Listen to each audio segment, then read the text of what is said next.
And this brings back a lot of memories. First, let's thank all the people who are working here today, the nurses, the doctors, the technicians, the National Guard. Let's give them a big round of applause.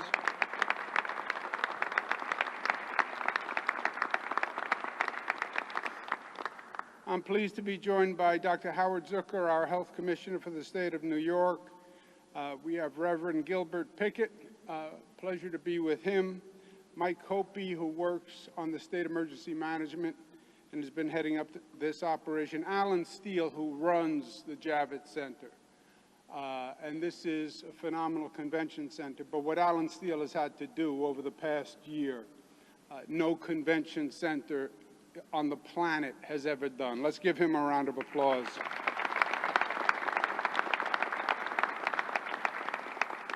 And I want to thank the members of the clergy who are here, who are making a very powerful statement today. And let me acknowledge them myself out of respect. Reverend Cockfield, Bishop Calvin Rice, Reverend Johnny Green, Reverend Anthony Lowe, Reverend Renee Washington, Pastor Sean Gardner, Reverend Carl Warp, Minister Stanley Smith, Bishop Findlater, Pastor Duckett, Reverend Aker, Reverend Bolden, Minister Knight, Karina Aker, Reverend Byrd, Reverend Newton Rush, Reverend Williams, Reverend Carson, Reverend Trollinger, Pastor James Osai Kofi, Reverend Merriweather, Reverend Dr. Carl Washington, Jr. Let's give them a round of applause.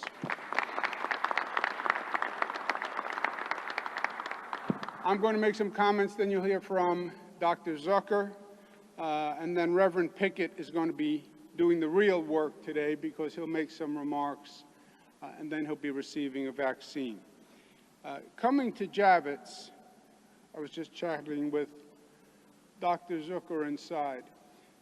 In many ways, it's emotional being back here. Javits Center, in many ways, represents the beginning and the end. The beginning of COVID. Javits was turned into an emergency hospital when we believed the hospitals were going to be overwhelmed. 2,500 emergency beds were set up at Javits.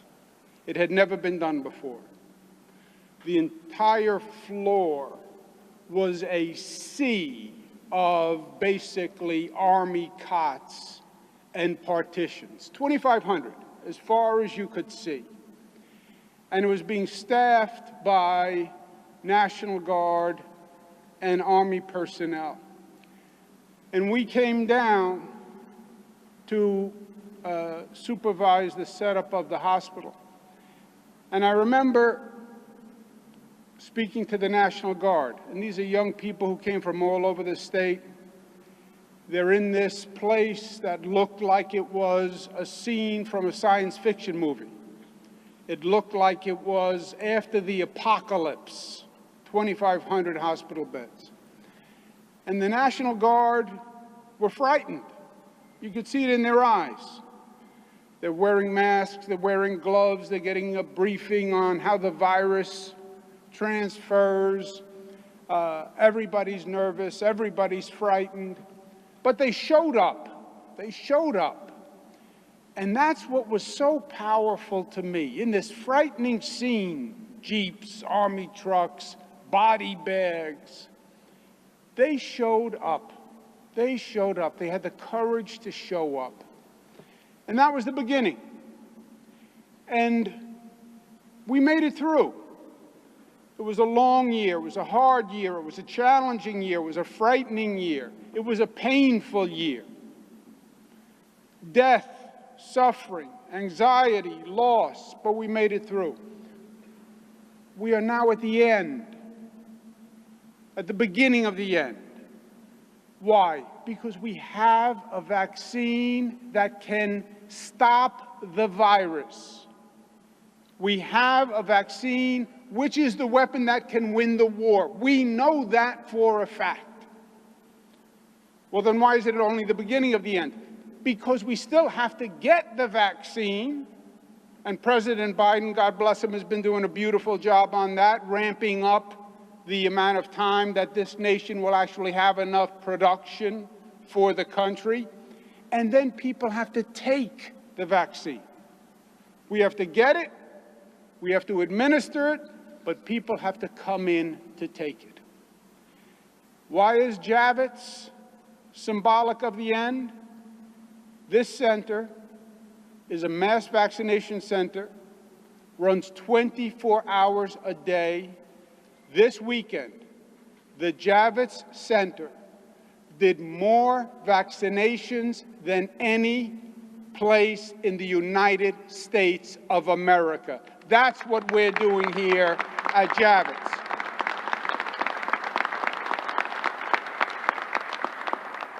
We're also doing vaccines at 48 houses of worship across the state. We're also announcing today another 10 new vaccination sites as the production from the federal government is increasing. So as we're getting more, we are ready to distribute more. But it has to be done fairly. It has to be done fairly. And we learned this lesson the hard way over the past year. COVID discriminated. 2 times as many blacks died as whites. 2 times as many blacks died as whites. Think about that. Black population had a higher infection rate. Black population had fewer COVID tests available. Black population had more comorbidities, more existing underlying conditions, because there's a disparate healthcare system in this nation, and there are healthcare deserts, and there are communities that are left behind, and those people did not have the same level of healthcare, and they fell prey to COVID at a higher rate. That is the God's honest truth before all these pastors and clergy members today. So when it comes to the vaccine, let's correct that injustice that COVID has brought to this nation and this world. When we do this vaccine, let's make sure it's available to everyone, and let's make sure everyone is coming forward to take it. Now, it is not currently being distributed or accepted fairly. New York City, 53% of the population is white. 57% of the people who have been vaccinated are white. 53% of the population, 57% of those vaccinated. Black population, 27% of the people in New York City are black. Only 18% of the people vaccinated. Only 18% of the people vaccinated. Hispanic, 28% of the population, only 20% vaccinated. Asian population, 16% of the population, 23% of those vaccinated.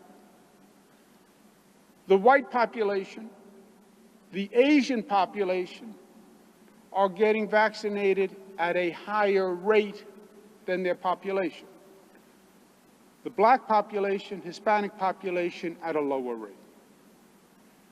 Well, why is the question? We are making the vaccine available on an equitable basis in community centers, in public housing projects, in houses of worship, geographically all throughout the state.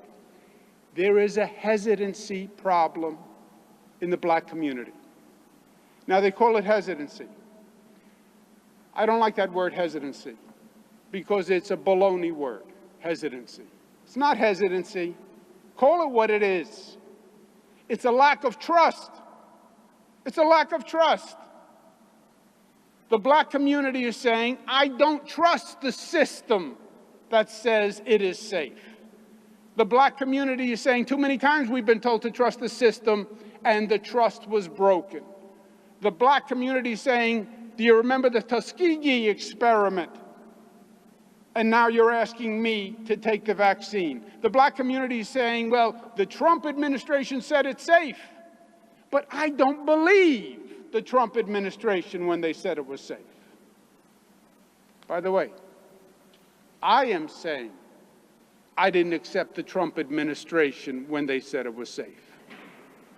But here are the facts. We didn't accept the federal approval. We then brought together the best healthcare minds in the state of New York. They all reviewed the vaccine. They all said it was safe.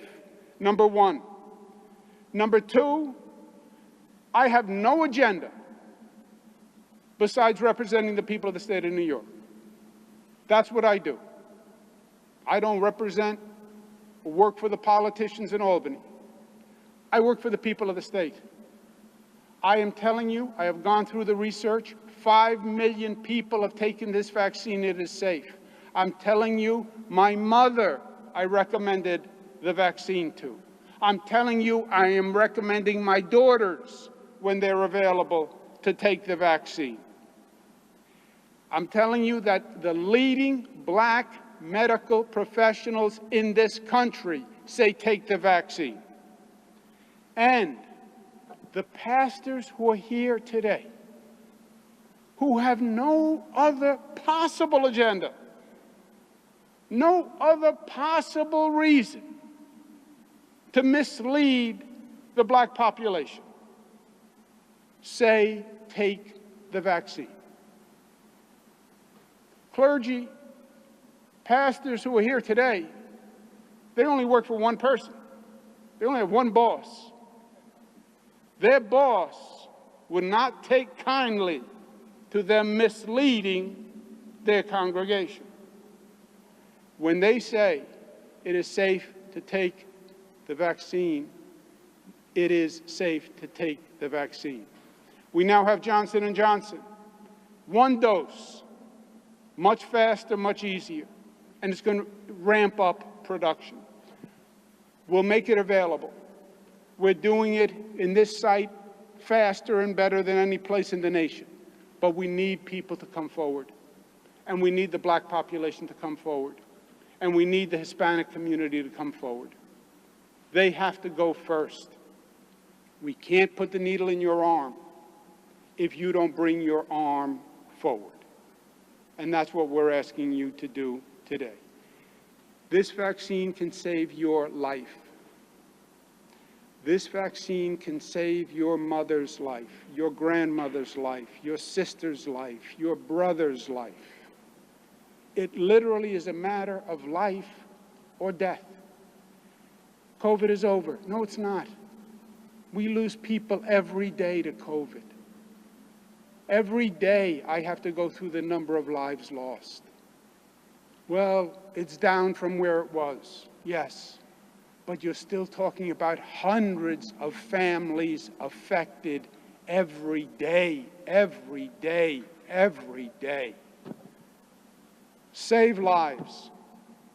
Do what you can to save lives. Take the vaccine. Thank you for being with me today. Please welcome Dr. Howard Zucker.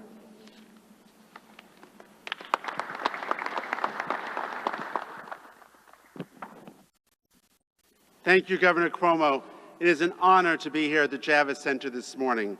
After a long year, we now have 3 vaccines that will finally help us end this crisis. It's never been so important that we all do our part to get vaccinated. The sooner we can get vaccines into as many people as possible, the better off we will all be.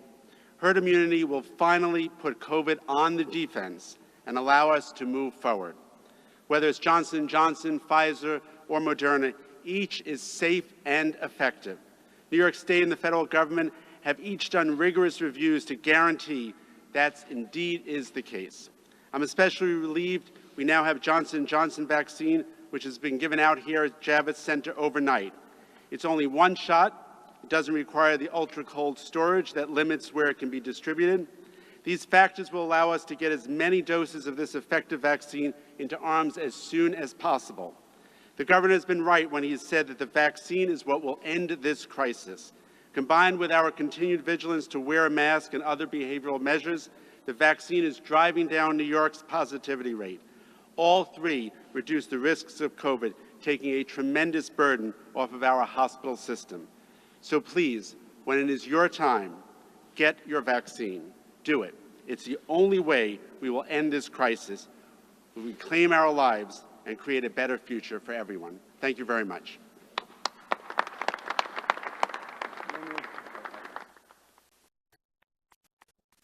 Reverend Pickett.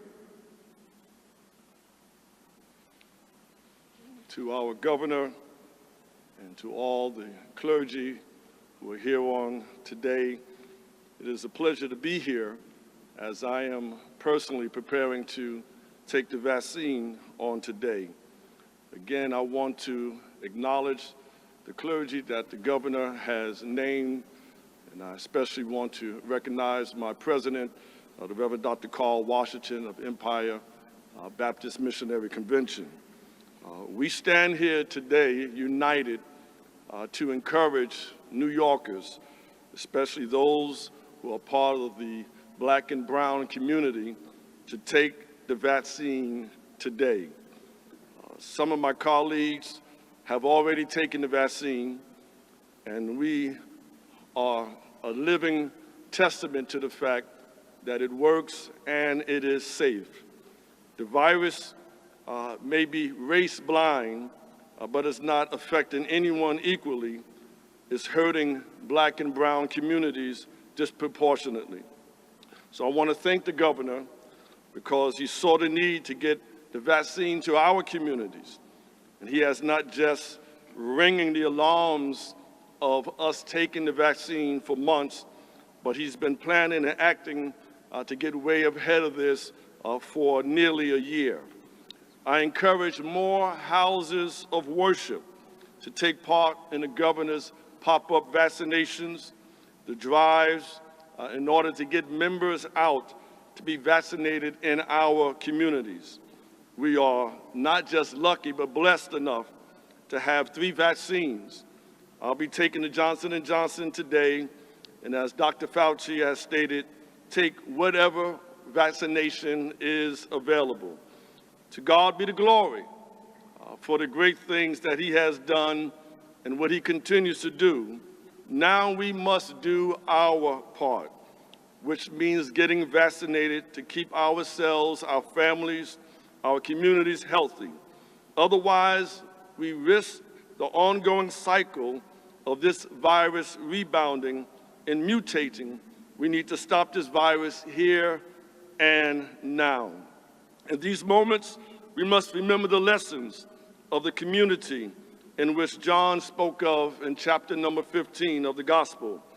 I am the vine, you are the branches. If you remain in me and I in you, you will bear much fruit. Apart from me, you cannot do anything. The vaccine is safe, smart, and everyone should take it.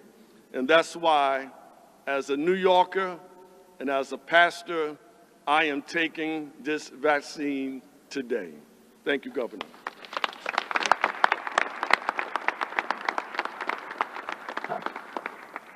Reverend Pickett makes a powerful case.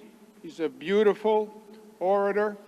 But today, the old expression, he's going to put his money where his mouth is. We're going to adapt it a little bit.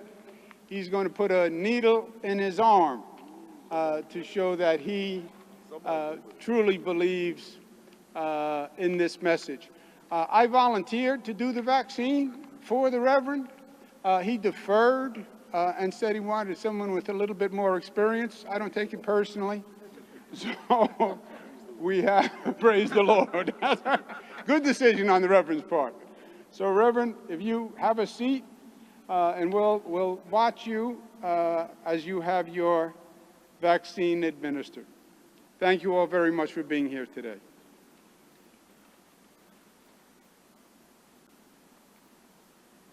Be gentle now.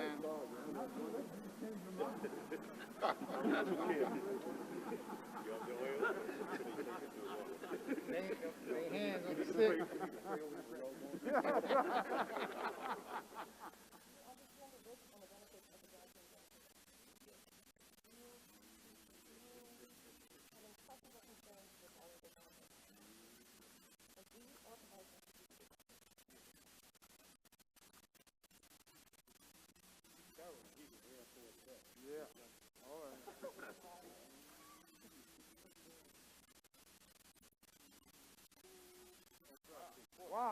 That was great. That was a fast.